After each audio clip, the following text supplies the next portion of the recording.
Bonsoir à tous, bienvenue dans ce 19-20 réalisé avec du personnel non gréviste. Un journal consacré bien sûr essentiellement à cette première journée de mobilisation test contre la loi travail. Le 9 mars 2016, c'est d'abord une date appelée par les cheminots qui se battent contre le décret socle, qui doit modifier leur statut à la baisse. Dès la fin du mois de février, il y a de l'électricité dans l'air. Une pétition tournant sur le net est signée par 1 million de personnes. Les étudiants et les lycéens se réunissent déjà en assemblée générale. Et si au départ l'intersyndicale n'appelle à manifester que le 31 mars, elle est poussée à revoir son calendrier sous la pression des syndicats de base et appelle finalement à manifester le 9 mars. L'ampleur de la manifestation surprendra tout le monde. 500 000 manifestants selon les syndicats, 2 fois moins selon le ministère de l'Intérieur. Mais pour les syndicats, cette journée est déjà un succès. Le mouvement se dote rapidement de moyens d'auto-organisation, des comités de mobilisation, des assemblées générales. Au niveau national, les coordinations étudiantes et lycéennes vont jouer un rôle d'organisateur pour s'affranchir de la tutelle des directions syndicales. Il s'agit notamment d'éviter l'impasse de 2010, avec ses manifestations saute-mouton, appelées à un mois d'intervalle qui épuisent le mouvement plutôt qu'elles ne le construisent. Si au niveau national, l'intersyndicale ne suit pas la CNE, au Havre, en revanche, là où la mobilisation des syndicats de base est la plus forte, elle appelle les salariés à se mobiliser sur le calendrier étudiant. Les 17 et 24 mars, le port est bloqué, la ville complètement immobilisée. Le lien entre étudiants et travailleurs se poursuit avec le meeting de Tolbiac le 30 mars, qui réunit 900 personnes, étudiants, travailleurs, intermittents, intellectuels. Les perspectives sont posées. Et c'est vrai que c'est l'horreur pour eux. Déjà, la sédition des jeunes au naturel, c'est leur hantise. C'est la hantise du pouvoir. Mais ça hantise au carré, c'est le contact des jeunes avec les classes ouvrières, et plus généralement avec le salariat, soit exactement ce qui est en train de se passer ici ce soir. On a une situation qui est un peu particulière à la SNCF, c'est qu'on a notre propre attaque qui est de la même gravité que la loi travail. Mais il y a une petite contradiction, c'est que comme c'était une réforme qui était annoncée de longue date et avant la loi travail, les états-majors syndicaux avaient prévu un calendrier de mobilisation qui s'étend jusqu'au mois de mai ou de juin. Et là, malgré la grève du 9 mars et malgré toute l'agitation qu'il y a dans la société autour de la loi travail, en bonne partie grâce à la jeunesse, pour l'instant le calendrier de mobilisation n'a pas encore été officiellement modifié. Et donc il y aura une grève des cheminots demain qui sera massive, mais ce qu'il faudrait, c'est pas juste une journée le 9, une journée le 31 et une journée encore plus tard.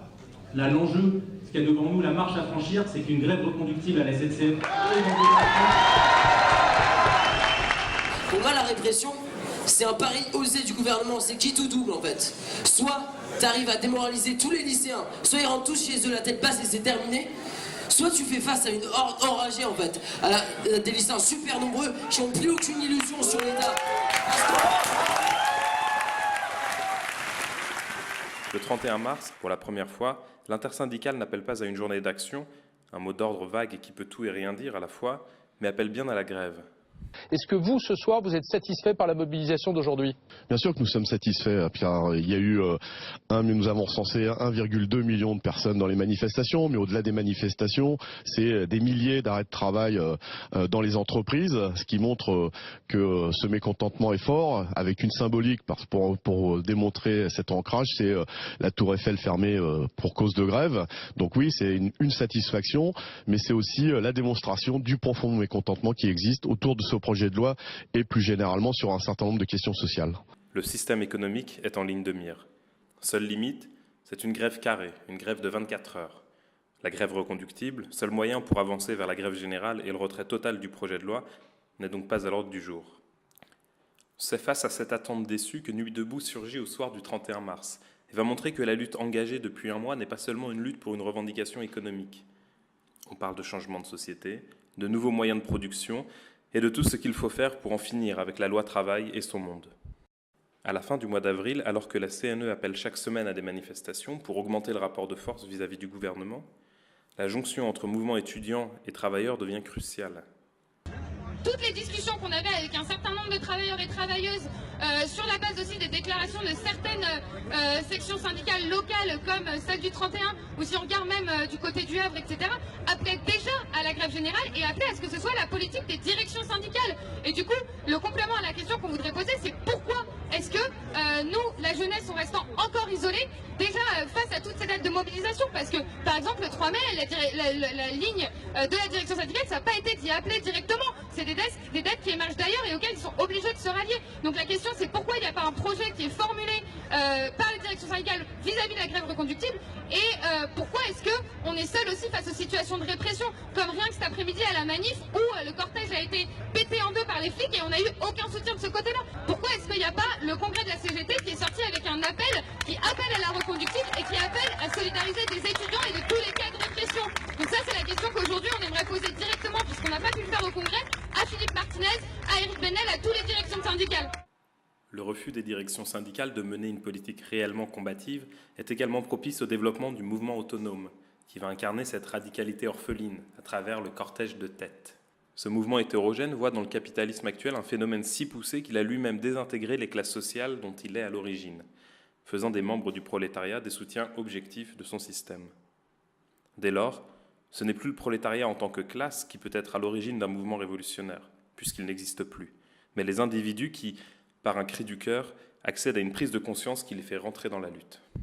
Défendant l'action directe contre les institutions, et en premier lieu la police, et contre tous les concentrés de symboles du capitalisme, banques, assurances, abribus, il s'agit pour les autonomes de créer des espaces et des instants anticapitalistes. Mais parce que cette radicalité ignore la nécessité de rallier au mouvement des couches de la classe sociale qu'elle prétend défendre, qu'elle ne fait pas de la reprise en main de l'appareil productif par les travailleurs la plus puissante des armes contre le capital, elle se prive d'une stratégie susceptible de mettre en péril le système capitaliste lui-même. Dans cette première phase du mouvement, le gouvernement réprime à tout va, avec plus d'1 millier d'interpellations et plusieurs centaines de gardés à vue. Alors que depuis 68, les CRS ne rentrent pas trop dans les facs, ils sont carrément envoyés pour vider Tolbiac de ses occupants. Le 17 mars, une vidéo montrant un lycéen du lycée Bergson à Paris se faire frapper par des CRS fait le tour du net.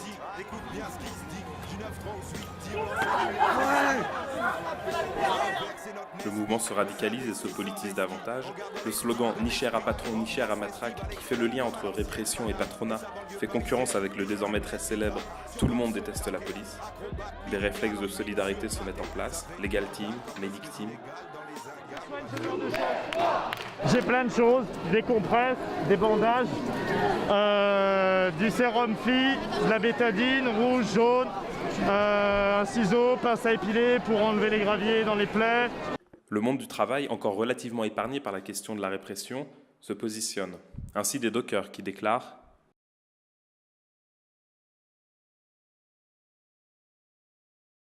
« Depuis Nuit debout, à Paris, des manifestations spontanées convergent devant les commissariats pour libérer des camarades interpellés. En face, la machine médiatique est lancée. Les casseurs sont l'unique sujet de débat des rédactions. La loi travail et tout ce qu'elle va entraîner comme précarité, pauvreté, etc. devient secondaire. » Voilà pour les titres. Bonsoir à tous. Le prochain rendez-vous du 1er mai sera-t-il le théâtre de nouvelles violences? L'État cherche désespérément à trouver une solution à des gens de plus en plus mobiles, de plus en plus violents, de plus en plus cassants, ayant d'ailleurs des objectifs multiples, les vitrines, les policiers, mais aussi les manifestants, le service d'ordre, mais aussi les téléphones portables. C'est très divers. Et donc, face à Vous voulez dire qu'il y a aussi des phénomènes de phénomènes de violence et de raquettes et de vols et de... Tout ça en même temps. Alors, on vient de le voir, des dégâts matériels très importants, près de 80 policiers et gendarmes blessés. Tentons ce soir d'en savoir plus sur les auteurs de ces violences. Sont-ils issus de la même mouvance? Sont-ils connus des services de police? Je le dis, s'il y a des actes commis par la police qui sont répréhensibles, il y a une enquête, il y a une décision, il y a sanction. Il y a sanction, sanction, sanction, sanction.